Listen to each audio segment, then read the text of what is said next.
Hello, I'm Chris, and today on Crazy Fabrications, I'm going to be doing yet another upgrade to the Ender 5 Plus 3D printer. In today's video, I'm going to be taking a look at upgrading the motion system of the printer with something different. Now, in previous videos, I've upgraded my Ender 5 to a linear rail system, which I really like and is still installed on that printer today.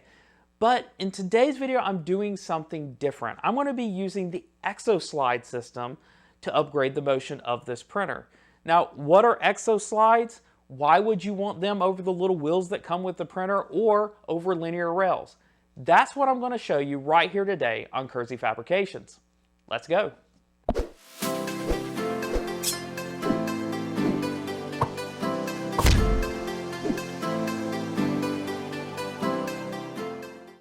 So first things first, I want to explain to you what the ExoSlide system is and how it works. So to do that, let's get in close to the parts. So what we have here is the complete ExoSlide XY motion kit for the Ender 5 Plus printer. And as you can see, it comes with everything that you're going to need to install this on your printer. It obviously comes with the ExoSlides. It comes with 90-degree brackets, your belts, your pre-cut metal pieces. It comes with some brackets that you're going to need for things like end stops, as well as screws and corner braces, and an additional 20/20 extrusion that you're going to need for your X gantry. So now that we've gone over the parts, what exactly is an ExoSlide? Well, in its simplest form, this is an ExoSlide. As you can see, it is a linear system. It has 4 wheels per ExoSlide, and this is a 20mm version that clamps directly on to a 20mm extrusion and provides really smooth motion for this system. And you can add additional ExoSlides without having any binding of this system. That's really one of the big advantages over the wheels that go on either side, as well as a linear rail system that can bind up because they have to be perfectly parallel and they have to be mounted with such precision. These are individually tensioned. You can change the tension using the screws on each one, which means that once you have them tensioned and then once you have them paired together, things just work like they're supposed to. So why would you want to switch to this over the wheels that come with the printer? Well, as I mentioned, you get rid of the binding, you get rid of the adjustment that you have to make to those wheels over time due to wear and tear, as well as one of my favorite parts of this shouldn't need cleaning nearly as much as those wheels that come on the printer. Whether it's dust, whether it's plastic coming off the wheels, hopefully this will not provide that much wear and tear and won't pick up all that dirt and dust that comes with those original wheels. And the other thing that I've shown in other videos, linear rails can have a real problem with being too rigid. Now, as I showed you, these have the plastic wheels on it, which is going to provide just a little bit of dampening for vibration that's coming from your stepper motors. In a metal on metal linear rail system, you're not going to have that dampening. And so the motor noise, any vibration you have in your prints from the motion can actually be transferred into the print itself and actually can show up as ripples or as noise in the printer. Now, these are available individually on the ExoSlide website, or you can buy them as full kits. As a filming, of course, there's the Ender 5 Plus. They have an Ender 5 kit, an Ender 3 kit, and a kit for a CR10, as well as a custom kit that they have for a printer that they've designed called the ExoCube. Now, this whole kit here runs $119.99, but as I mentioned, it comes with everything you're going to need. There's no extra brackets or screws or anything that you're going to have to buy to install this kit. Now it's time for us to go and install it on my Ender 5 Plus and see how it goes. So here we are. First thing we're going to do is, of course, take apart our existing hot end. Now this is a little bit different, out of order from the way that the instructions say do it. Kind of missed that part, but they say to put on the corner bracing first. I'm going to take it apart first. It's up to you which way you want to do it. So first things first, I am sitting here, I'm removing my cooler, and then I'm going to remove my hot end. On here, I have my micro Swiss hot end, but whichever one you have, just get everything disassembled. Let's get it out of the way. Next up, I'm loosening up the belt brackets, the tensioning brackets that are on here, and now I'm going to pull the belts loose. At this point, I want to actually remove the entire X gantry, so I'm going to take off the wheels. I'm going to remove the side ones because they're the easiest ones to get to.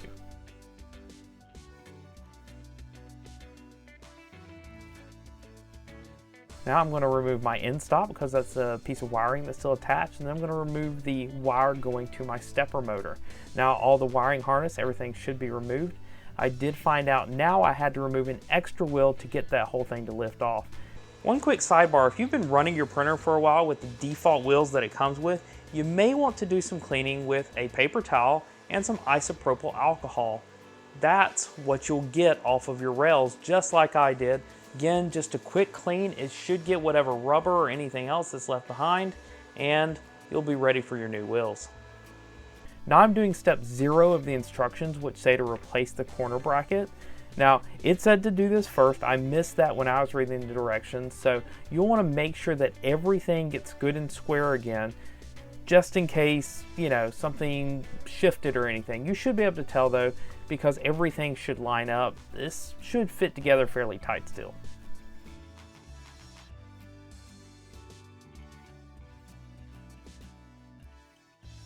So now I'm going to remove the X tensioner so that I can remove the belt, and then I need this motor off of the X gantry. So I remove the sticker, all the screws should come off. Now I'm going to attach the motor to this new bracket that came with the kit. Now a couple of the M5 screws as well as some T-nuts, and that assembly's done. Now I'm going to get all of the ExoSlides on here and make sure they're tensioned correctly. So let's talk about tensioning for a minute. So these slides come with 2 screws that you can use for tensioning this properly for your particular extrusion. Now obviously these extrusions are different from different manufacturers. They're supposed to be 20 millimeters, but not all of them are spot on. So how do you know how to tension this correctly? Well, it was pointed out to me by ExoSlide that they have a tensioning guide on their website. So following their tension guide, first thing you need to do is measure the width of your particular rail. Now I found that these in the X direction come out about 19.9 on average. Now obviously it depends on how you use your calipers, it depends on kind of where you measure, but on average I came up with about 19.9, 19.95. Now proper tensioning for a 3D printer should be about 10 newtons according to the guide.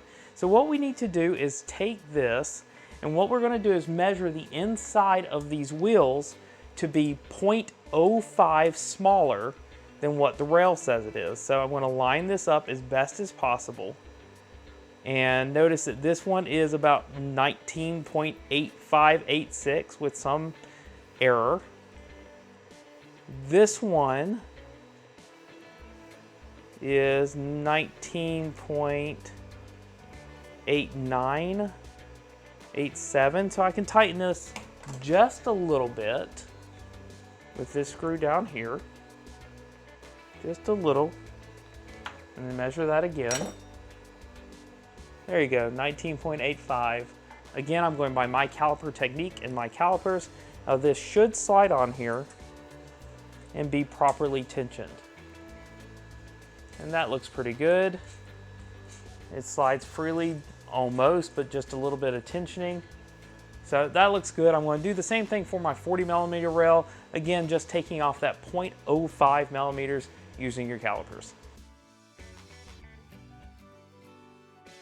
Then I can use these screws with the blue Loctite to tighten all 4 of these together into one moving gantry assembly. So everything's moving smoothly. I double check that. Now I'm going to attach the top part on. This is going to be the part that holds the X belt. Then I can put on the front bracket, which is going to hold, of course, our hot end and our cooling assembly. Comes with these little standoffs that are going to simulate the standoffs that are part of the original assembly. Now I can assemble the end stop assembly. This is actually going to be the end stop holder for our X-axis, but the end stop catch for our Y-axis. Now I'm going to attach the Exo brackets to the X carriage assembly. Now these take a little bit of force to put on, and then there's a 32 millimeter gap that you need to have at the end in order to put this motor on correctly. This is all in the instructions, you don't have to worry about. Again, you're just watching me do it for any pointers or tips, hopefully. Now I'm going to make sure that this is hitting the end stop correctly, and once it is, I can move on to the next step. Now these are the 40 millimeter ExoSlides that fit on the outside here. Then I'm going to screw these together. On the right side here, they screw directly together. In a minute, you're going to see the left side, which you actually have to use extra nuts to hold everything together just because of the way everything aligns. Again, you have to adjust the tension here because not all of the extrusions are exactly the same size, and so this gives you a little bit of flexibility to make sure it's going to ride just right on your printer. Again, I'm tightening down. There are nuts on this side. Going to get everything screwed together, then put the nuts on here. I'm going to need a needle nose pliers to hold the nut in place as I get this all tightened. These are Loctite nuts just to make sure that they're not going to come out later. Now I'm going to add the belt brackets to here so that hold the Y belts into place. Again, these are using the pre-threaded holes on the ExoSlide. Now I'm going to do the same thing to the other side.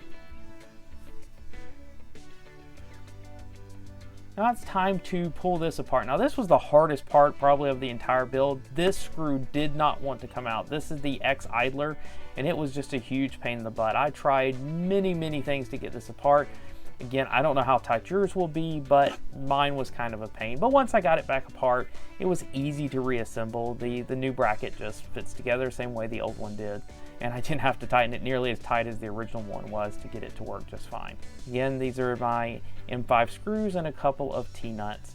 Now I'm on the right side getting everything assembled finally, attaching these brackets to the ExoSlides, just a couple of screws, it works just fine. Now I'm going to tighten up this bracket right up against the motor mounting bracket.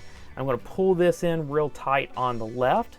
I will attach my screws, which will pull everything in tight, and then again I will tighten the bracket to make sure it cannot move. And we're all set on this side. I'm going to double check everything's moving smoothly at this point before I go on to the belts.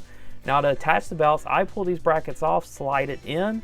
Now I had to come up with a trick to get this to go all the way through here because I couldn't just slide it. I tried just sliding it here, something got caught up.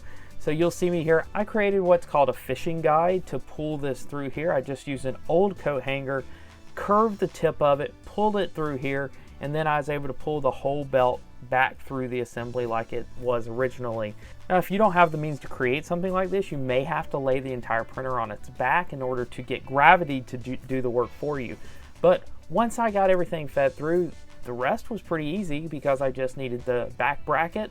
Now tightening up may be an issue here. I had to tighten mine a couple of times to get it to work right, but after playing with it, was able to do the other side as well, get everything tightened up, everything tensioned the way it was supposed to.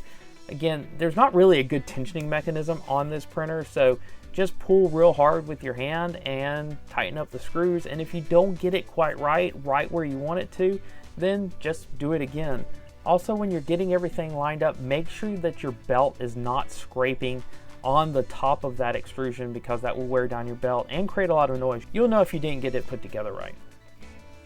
Again, tensioning everything up here, making sure everything's lined up, and then I can move on. So same thing with the X belt. I'm going to take it through that top bracket. I'm going to take it around. Now the bottom part of this belt is going through the top of the extrusion, not the bottom of the extrusion. I almost messed that up one time when I was assembling it, but overall, really easy to put together. You'll see that here. Now I am lining up the end stop with the Y end stop so that it hits it correctly. Now, time to put back together the hot end, get the hot end mounted, and then get my cooling all mounted back to the hot end.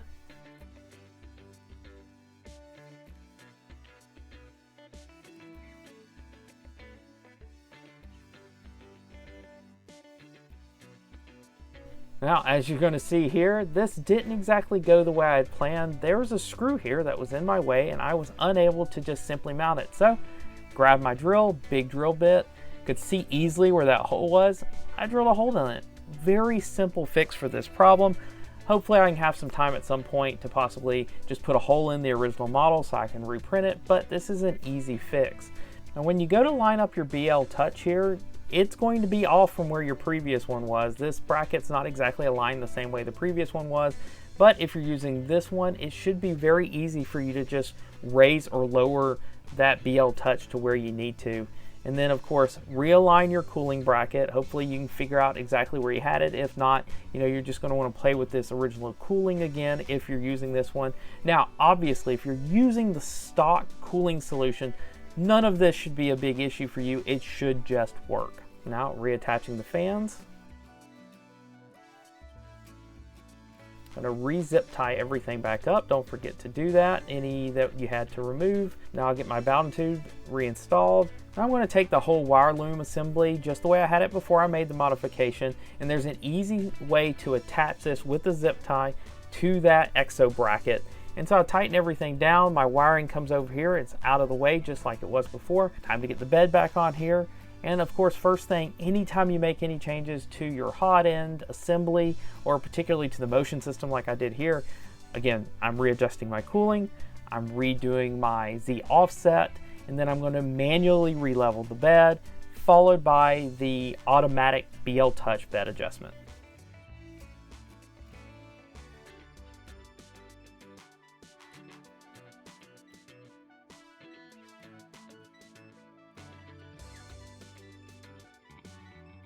And I'm ready to print. So that's it for the complete installation of the ExoSlide system on my Ender 5 Plus. As you saw, that's a pretty involved installation of tearing down your complete X and Y gantry system, reusing a lot of the parts, and then combining them with the new parts that came with the kit.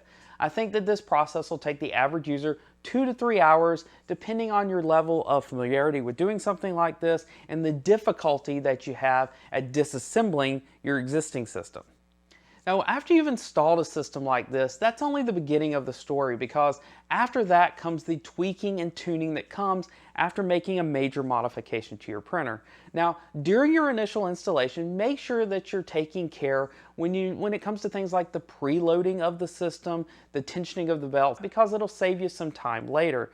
Now, I did find that after my initial installation, I was having some printing anomalies that I had to account for and that I had to make adjustments for. I wanted to go over some of those changes that I had to make to my printer to hopefully save you some time if you see some similar issues with your printer after adding this mod. Now, first of all, belt tensioning. As I mentioned, it's difficult to get this right sometimes. This is something that also has kind of a feel to it that may be something that takes a little bit of time for you to get used to doing. Now, for belt tensioning for me, you definitely don't want a belt that's too loose. That's pretty obvious for most people. But keep in mind, you can have a belt that's too tight. Now, the way I like to have my belts is I like them to have a little bit of pluck to them, kind of like a guitar string. You don't expect it to necessarily make a noise. It's definitely not that tight, but you want it to, vibrate a bit when you pluck it. You want it to have some tension to it. If you're seeing that you're getting some uneven extrusions, that the layers aren't laying down exactly like you'd expect, that could be the problem, particularly if you've never adjusted those belts to begin with from the factory. Next up is proper preload. Now, I took some time during the installation to show you the preload procedure from ExoSlide. I would recommend you follow his instructions, but obviously if you think it needs a little less tensioning, if you think it needs a little bit of more tensioning, depending on how you're using your printer, that's a personal thing that you can spend a little time tweaking and playing with. But I do find that his settings worked really well for me. So spend some time using calipers, learning how to use calipers properly so that you can preload those ExoSlides correctly. And last of all, one thing I had to change was on my fans. Now, you'll notice on mine, and you've seen it before in my other videos, that I have upgraded the cooling system on my printer, and it has two 50-15 fans.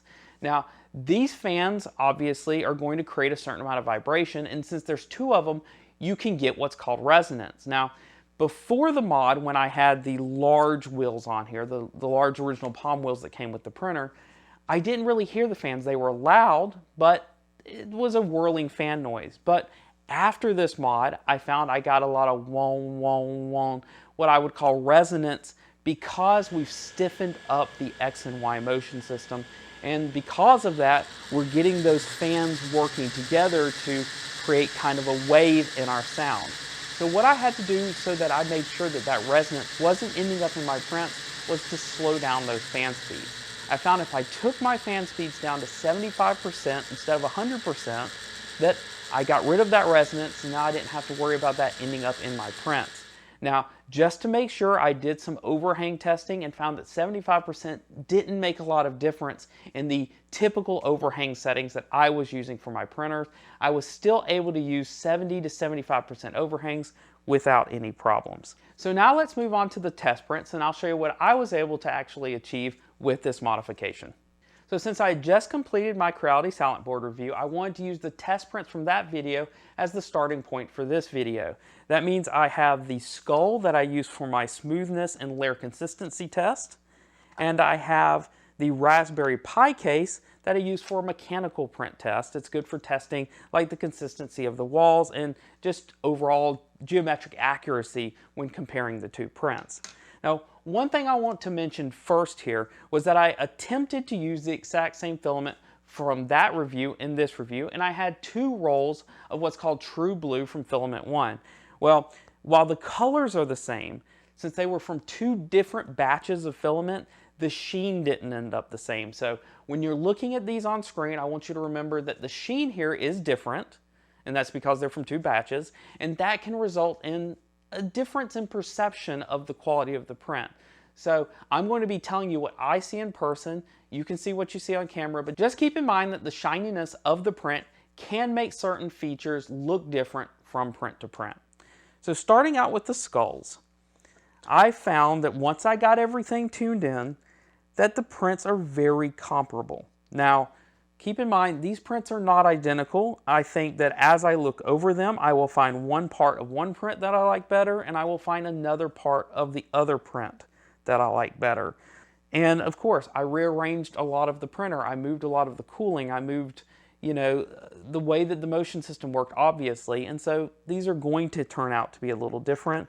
But overall, when I view these really close up, I see some very similar flaws in both prints that the new motion system didn't clear up, but it didn't make any worse either.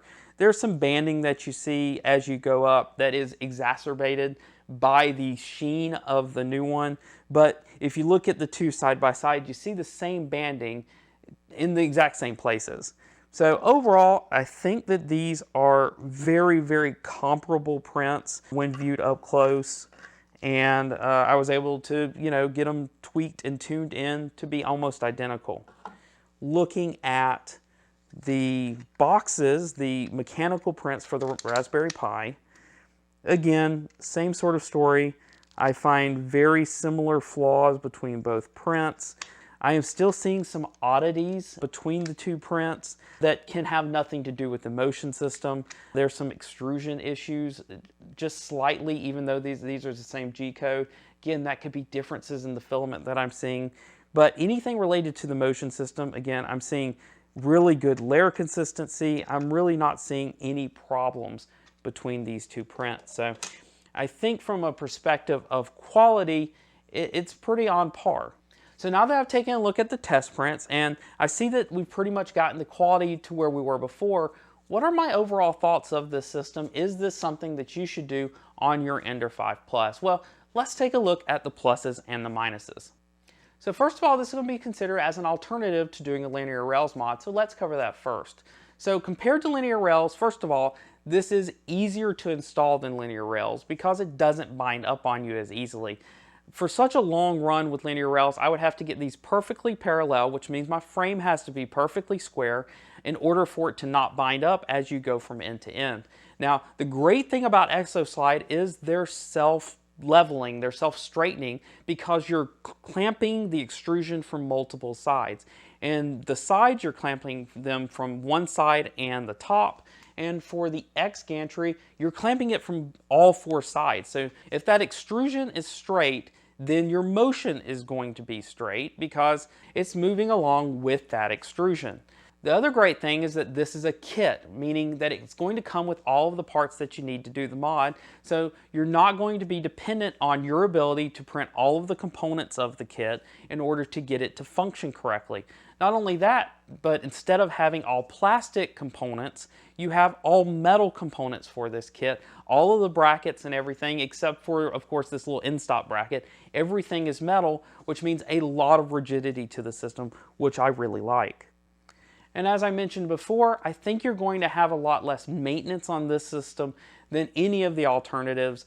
This is definitely going to have less maintenance than the palm wheels that come with the original printer because there's going to be less cleaning. You're not going to have all of the wear that you have on those wheels because they're riding in that slot. You're also going to have less maintenance than linear rails, because with those linear rails you have to keep them lubricated, you have to keep them clean, otherwise you're really going to gunk them up over time. And finally, I want to mention just a subjective thing I noticed with this printer, that I think it runs quieter with the ExoSlide system than it did before. Now, I really couldn't show this using even audio from my camera or anything because it's kind of subtle, but that's what I found. I thought that the entire motion was just quieter and smoother than before. So what are the negatives to doing this mod? Well, first of all, as I mentioned, it's a very involved mod. It's going to take hours of your time to do, and I do think that this kit is more for an experienced hand, someone that probably has a little experience with mechanical systems, someone that's taken apart their 3D printer a couple of times, or has potentially even assembled a complete kit. Now, I don't want to scare off people that think that they can do this and want to give it a shot, but just understand, this may have your printer out of commission for a little bit while you figure it all out. Just take that into consideration as you're purchasing this kit. The next downside is, in order to take full use of this kit and to see its full potential, it may require upgrading other components of the system.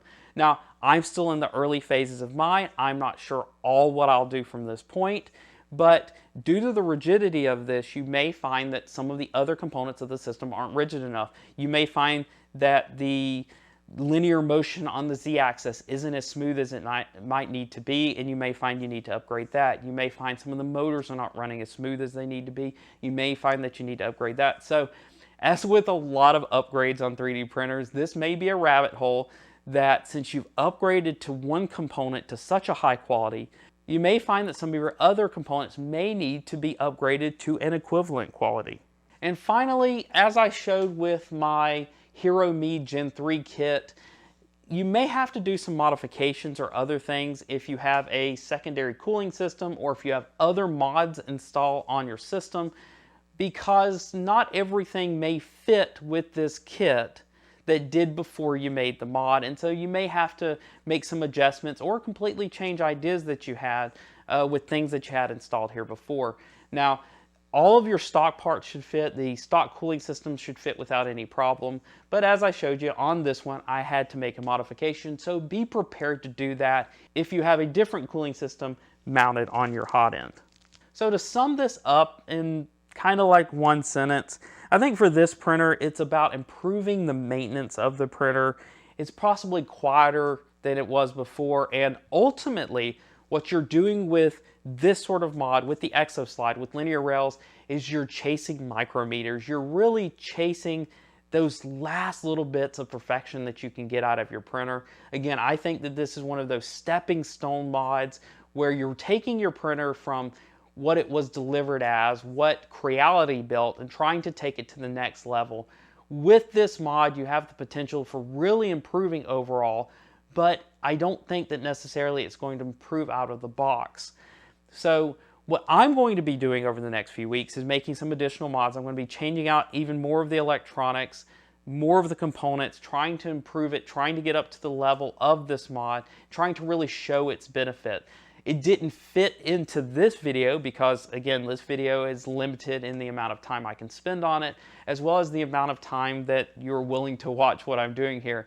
So keep watching, and hopefully I'll spend a lot more time improving on this, and you can see where this takes me. So if after watching this review and listening to everything I've had to say on it, what if it's time for you to pick one up? Well, the only place to go get this kit from is the ExoSlide official website. Head over there. They've got the complete kit for $119.99 plus shipping. Shipping for me in America was about $12 for priority mail. That's going to be the only place you can pick up this kit. If you're looking for ExoSlides themselves, you can buy the individual parts on their website. And I've been told soon the ExoSlides, not the kit, will be available on Amazon for your purchase. So as a little bonus in this video, I wanted to talk about the tools that I use to install this kit, because this is, again, a very involved installation, and I'm often asked when people see me put this together, what tools do you use, what do you recommend? Well, my current go-to tool set is this Cobalt 73-piece Master Hobbyist tool set that you can get at Lowe's and is available also on Amazon. Now, I have to say this was pretty impressive. Almost every tool I used for this installation was found in this kit. It comes with a full screwdriver and bit set that these bits have been terrific. They haven't worn out on me. I've been using them for a few months now. And I also have all of the just various, wrenches and sockets and things like that. It comes with files. It comes with tweezers. It really has a lot of the tools that you're going to need to work on these printers. It's a hobbyist kit. It's also designed for working on RC cars and things like that. But this was recommended to me by a viewer months ago when I was having problems finding a screwdriver set that really held up to the amount of work I do, and so far this one's working really well for me. So I wanted to suggest it in case you guys were looking for a new tool set, or if you're new to this and trying to get started with a good, well-rounded set of tools.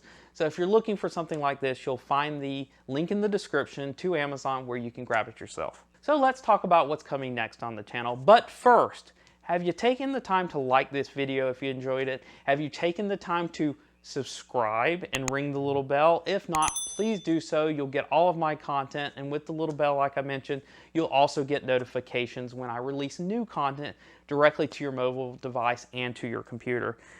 But coming up, I'm going to have 2 different Big Tree tech boards that I'm taking a look at.